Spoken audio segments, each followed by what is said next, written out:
ফিলিস্তিনের মতো বিদ্যমান বাস্তবতা কেবল আরব কিংবা মুসলমানদের জন্যই উদ্বেগজনক নয়, বরং তা সমগ্র মানব জাতির জন্যই উদ্বেগের বিষয়।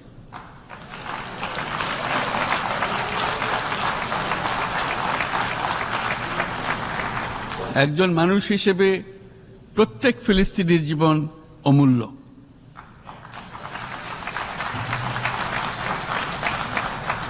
ফিলিস্তিনের জনগণের বিরুদ্ধে যে মানবতা বিরোধী অপরাধ হচ্ছে তার জন্য সংশ্লিষ্ট সকলকে দায়বদ্ধ করতে হবে।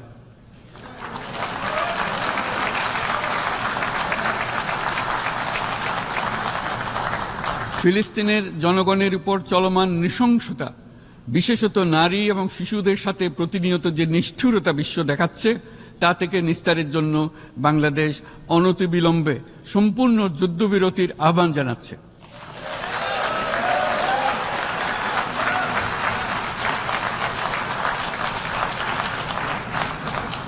দ্বিরাষ্ট্রভিত্তিক সমাধানেই মধ্যপ্রাচ্যে টেকসই শান্তি আনতে পারবে।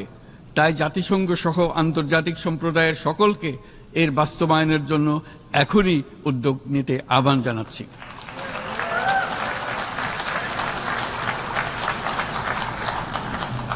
গত 2.5 বছর ধরে ইউক্রেনে চলমান যুদ্ধে বহু মানুষ প্রাণ হারিয়েছে।